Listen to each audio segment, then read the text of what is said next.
Hello, I am Dr. Aisha Jalil, Assistant Professor of Sociology at the School of Integrated Social Sciences, Center for Security, Strategy and Policy Research, University of Lahore. Welcome to another exciting and scholarly session of SISS Faculty Conversation Series. Today, the topic of our conversation is human mobility after pandemic, the end of an age.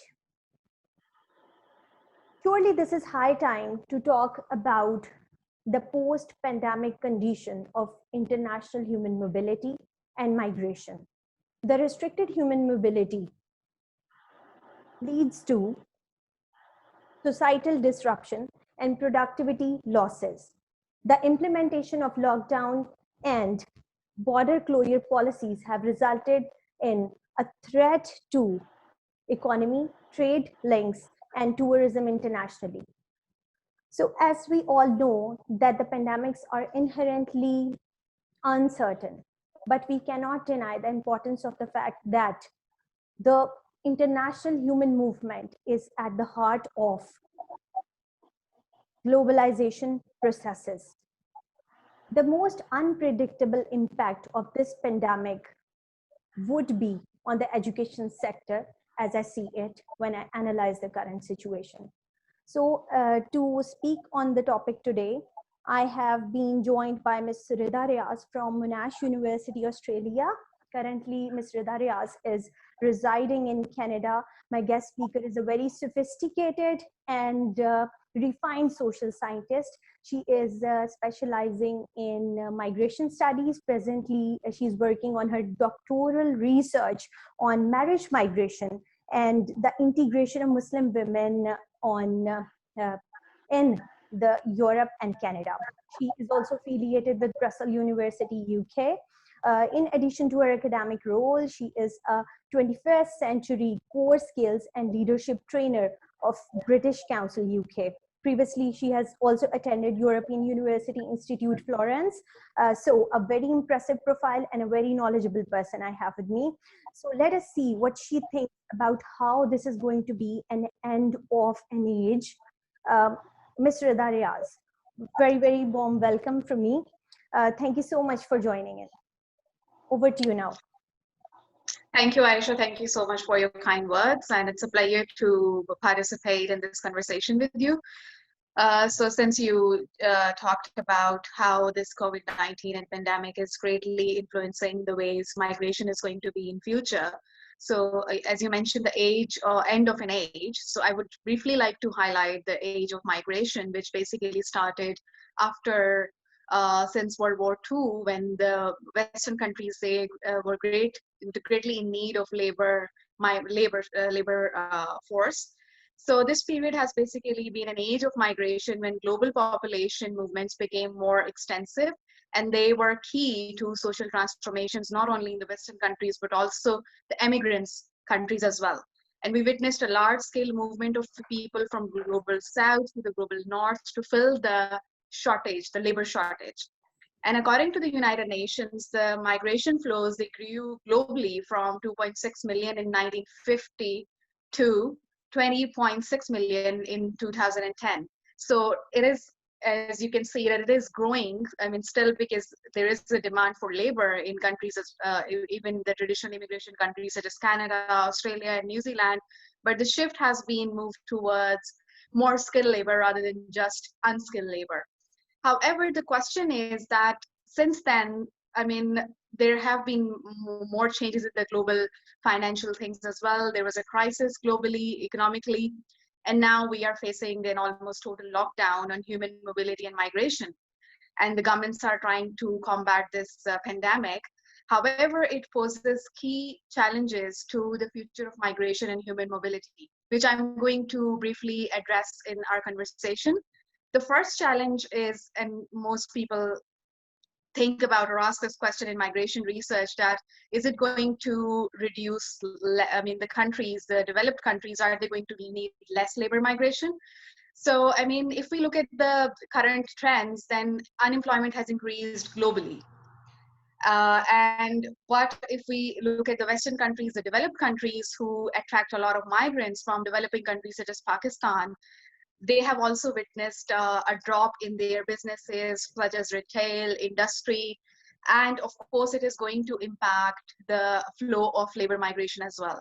And even in the US, we have seen a highest level of unemployment, which is 6.5 billion people. They have reported to be unemployed in this pandemic crisis.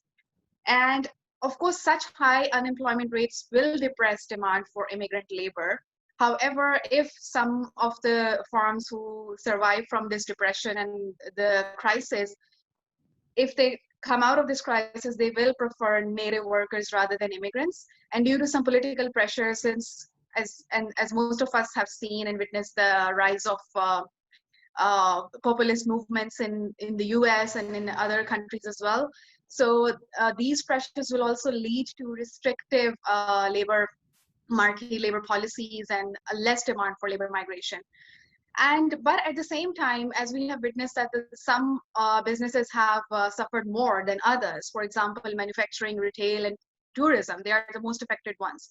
So the impact of the restrictions will fall unevenly across the labor migration as well. And of course, this may also lead to exacerbating the negative attitudes towards immigration and immigrants, which we witness in the US as a recent example of the anti-race. There's a racism and xenophobia, and also there were cases of racism in Australia when some native Australians were targeting Chinese for causing this pandemic, and even in Canada. So the native people are also targeting immigrants for and making them, and blaming them responsible and making them responsible for this pandemic. But another thing that I think this migration is going to reshape our personal choices or decisions about migration as well. Since we know, developing countries, especially Pakistan, which highly depend on remittances that is sent from the developed countries and from the migrants who are residing there. And their remittance is equivalent to 15% or higher of their GDP according to the World Bank, which means that Pakistan is one of the countries which is highly dependent upon remittances. And so, and as you know, most of the people in our country, I'm talking about Pakistan, they like to send their children to abroad and they want them to send back money home, and then they use this money to expand their businesses, to the well-being of their family. And this pandemic is greatly going to affect the decision making of at personal and at household level. Are they going to migrate or not? But I think what will happen is that maybe some people, because of the situation in Pakistan, people are losing their jobs, there's no security, there's no insurance. So some people may take it as become tolerant to the risk, and they would like to, move or to other country regardless of the risks that are attached to the virus and the situation. And some may be considerably less likely to choose migration. But overall, this is going to contribute to, and we'll see an unpredictable changing flows of migration in coming years.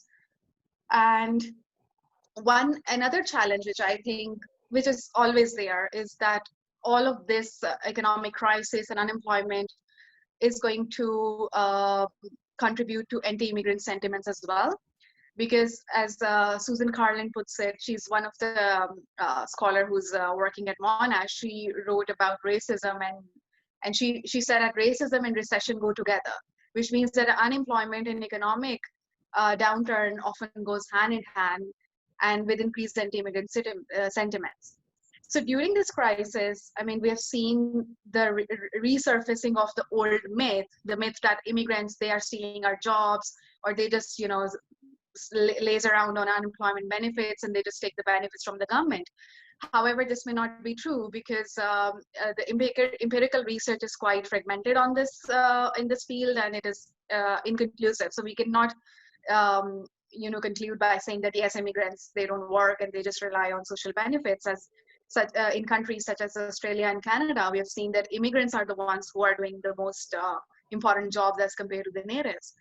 However, but the thing is, this sentiment was already on the rise before the pandemic.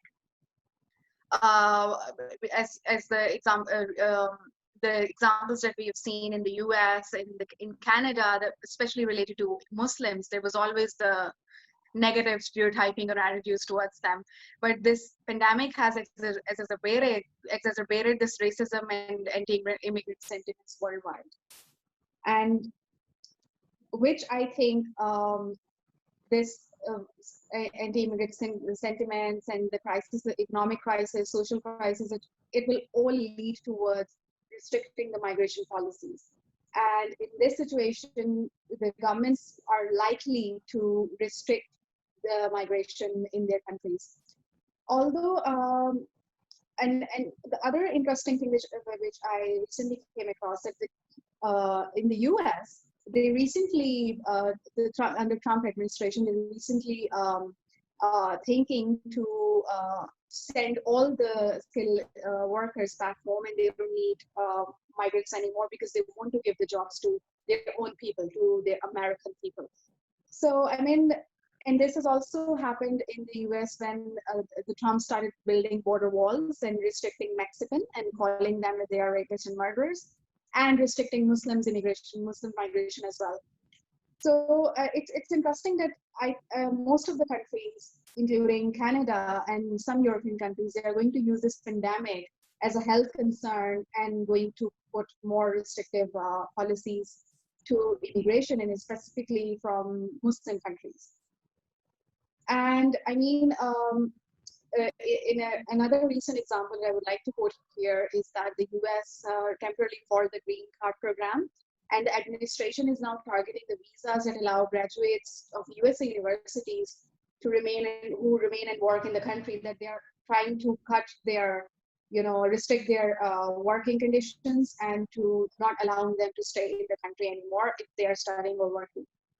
And so, I mean, in terms of, if we talk about the governments and the politics of migration, which is going to be, really, it's going to be really filthy, because the pandemic, in a sense, which Alan Gamlin has put it as, it's been, in a sense, has been a godsend, that they will continue pushing for stricter immigration controls in the upcoming months and years. So the point is that maybe the governments were looking for an opportunity to restrict immigration, and they found one in the face of COVID-19. And a lot of these developed countries also receive a lot of international students, as I was myself an international student, and of course I know a lot of people from Pakistan. They would love to go to these countries to study, to learn, or to explore. And in the last 25 years, the international students have become a massive global business as well. And it has swelled from 2.1 million to 5.3 million since 2001 to 2017. However, this pandemic has also affected the intake of international students. And by late, it is expected that by 2021, the number of US colleges are at risk of closing. And a UK report had predicted that a 47% decline will be seen in international student enrollment in the next academic year. So, I mean, obviously it's going to impact a lot of things related to our movements to these countries, either for work, for study, even for joining our families. It's going to be really, really tough. And another thing which I would like to talk about, that during this pandemic time, in terms of work, the nature of jobs are going to change. And of all the changes that we've witnessed, the switch to remote working may be the most significant one.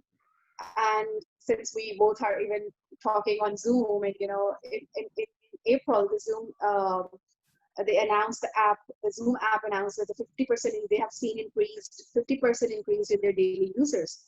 So this trend may be more efficient in terms of, like, you don't have to commute, you don't have to, get ready or spend time and hours in the traffic. This may be good for you, but it may also lead to inequalities, because remote working is not feasible for everybody. And especially when we talk about countries like Pakistan, where we are not technologically very advanced. So it is going to be affecting us really badly. And it may just suit to some people, like, for example, us, who have access to these facilities, but those who do not, they might lose their jobs.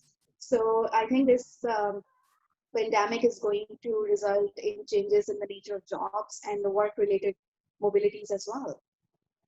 And yeah, I mean, overall, if I see, I mean, the question that is this the end of the age of migration when the West needed more people? I mean, they still need the traditional immigration countries such as Canada, Australia, and New Zealand. They have the point system, and they basically pick and choose the highly skilled people, and they are still in need of that.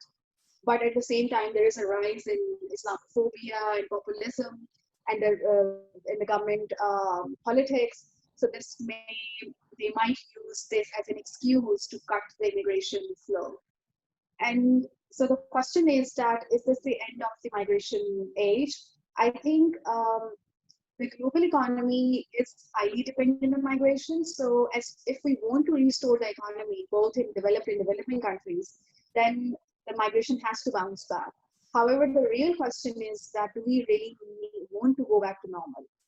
Because as I told you earlier, that I mean the rise of global number of populated and governments around the world, the pandemic is presenting an opportunity to implement migration and mobility restrictions to curb the rights of migrants and minorities.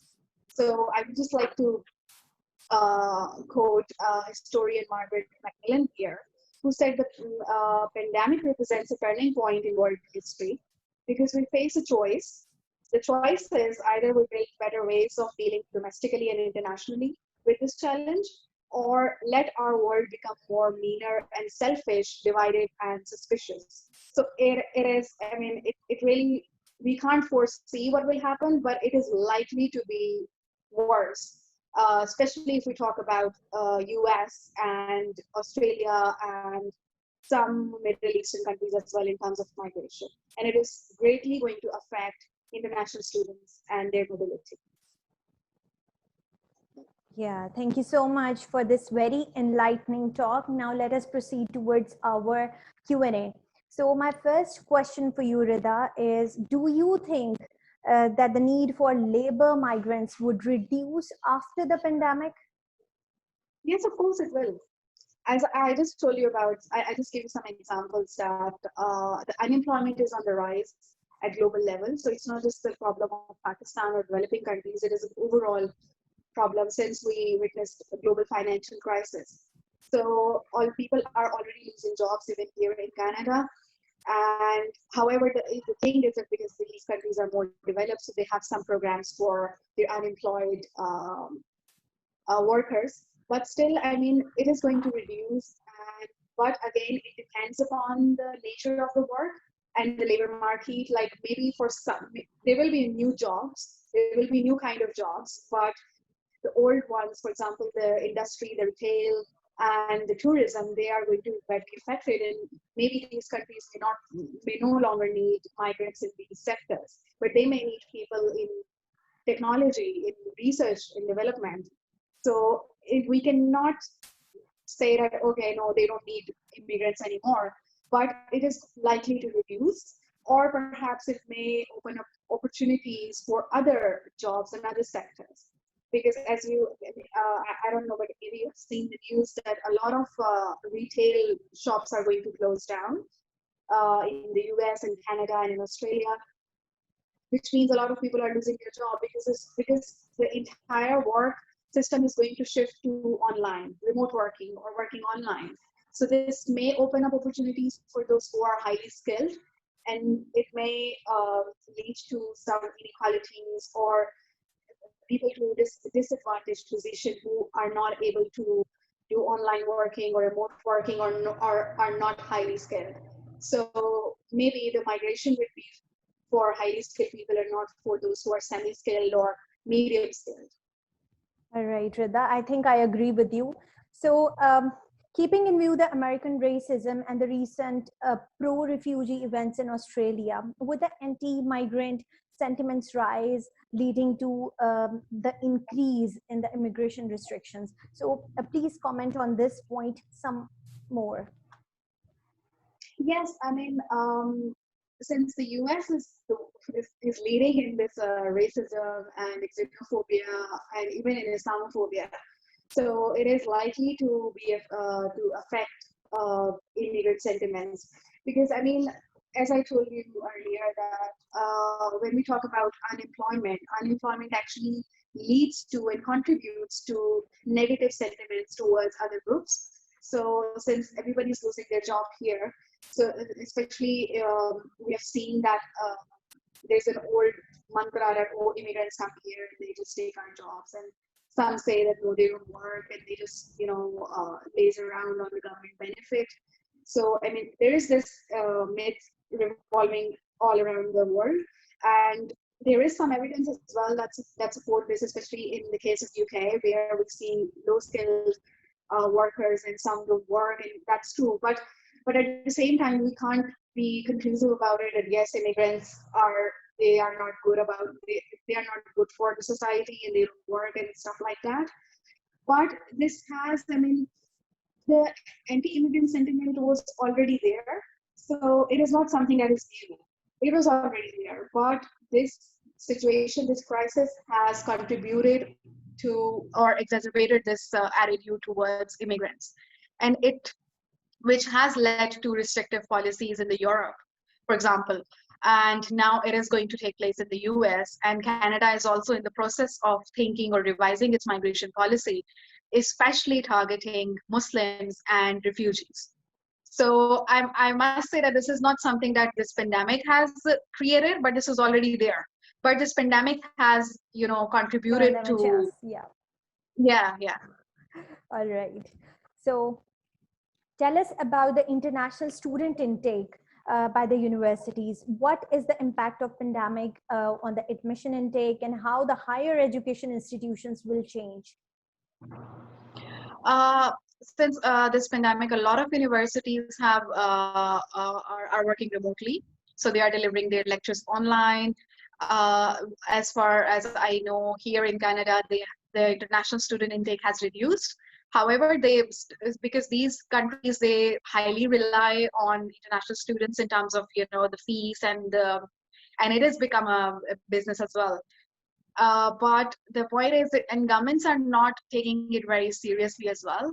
And the intake is likely to reduce in coming years, especially in the UK, which is the bigger global market for education, which is an industry for education.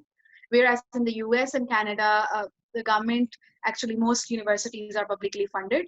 So, but still, I mean, the students who got admission this year in Australia and even in Canada, they are not traveling. So, I mean, they are trying to, navigate the online opportunities to learn from online lectures, but it is affecting a lot of students that I know of. They refuse to start their study this year because they don't want to study online, because this is, I mean, I can relate to it, because this is not something that you really looked forward to. Because if you want to study abroad, then you really want to go to that country and see their culture and the way they work, rather than just sitting at home and attending online lectures. So that is one of the things, that students are also not taking up the courses this year. And on the other hand, the universities, they're also, because of this global crisis and the crunch in the finances, they're not taking as much students as they used to be. And in April 2020, there was a report that was published that the number of US universities and colleges are at risk of closing, which has risen from 10 to 20% because of the pandemic. And similarly, UK is not taking international students in the next academic year, which has declined from to 47%. So it is going to be worse for the students. In terms of the mobility, they're not going to allow students to come to till next year. And another interesting thing, that this international student intake has also affecting some groups, some countries, some minorities, and some not. For example, Canada has made its policy that for the next 2 years they are not going to take any Chinese student, because this whole myth that the coronavirus has emerged from China. So they are likely to not take Chinese student in next 2 years. And similarly, people are now slightly have their their negative attitudes towards Italians. So it is likely that they may not take Italian students as well. And since considering the situation of Pakistan, the rising cases of corona in Pakistan, I fear that maybe they'll put a ban on Pakistani students as well. Because recently Canada has closed its borders for Pakistani students, as well as some permanent residents as well, that no, don't come to our country unless the situation is clear of this virus from your country. So I mean, it's going to be, when we talk about migration, it's supposed to be like, you know, free movements, and because it changed a lot from the post-war uh, um, era, and countries are very open and welcoming to migrants because they needed them. But now, considering the health issues, they might reduce the international student intake, and it is likely to be affecting some groups more than others, such as Chinese or maybe Pakistanis. Yeah. All right. All right. So, excuse me. Finally, I would like you to comment on the transportation of labor in the developing countries like Pakistan. It is the major issue in the developing countries, you know, due to the overpopulation and the availability of limited transportation facilities. So the people Hmm. are living in unavoidable uncertainties. So how do you see it? Please comment. Well, I think um, because Pakistan, of course, it's not an easy thing to control this crisis in Pakistan, because we have a lot of the government is now, we don't have resources actually to accommodate our population. So I think, but I mean, I don't want you to comment on that in terms of that. Even during the lockdown, it's quite difficult to retain people at a house. I mean, there are 8 people living in a house, in a small house, and you want them to, you know, practice social distancing. How can you do it? It's not. I mean, It's not practically, it's not. practicable. Yes, it is not possible. It is not practically possible. So I mean, but at the same time, I mean, since I mentioned earlier that the commuting travel has declined, and people are not traveling to work or going to meetings. At one end, like for middle class or upper middle class people, it is a very good thing. Okay, I don't need to go, I don't need to get up and dress up and go. But at the same time, those who were in low skilled jobs, who had to use public transport, who, you know, I mean, who had to, you know, ride a bike or something, they can't practice distancing. It is likely to affect them more than those who are more privileged.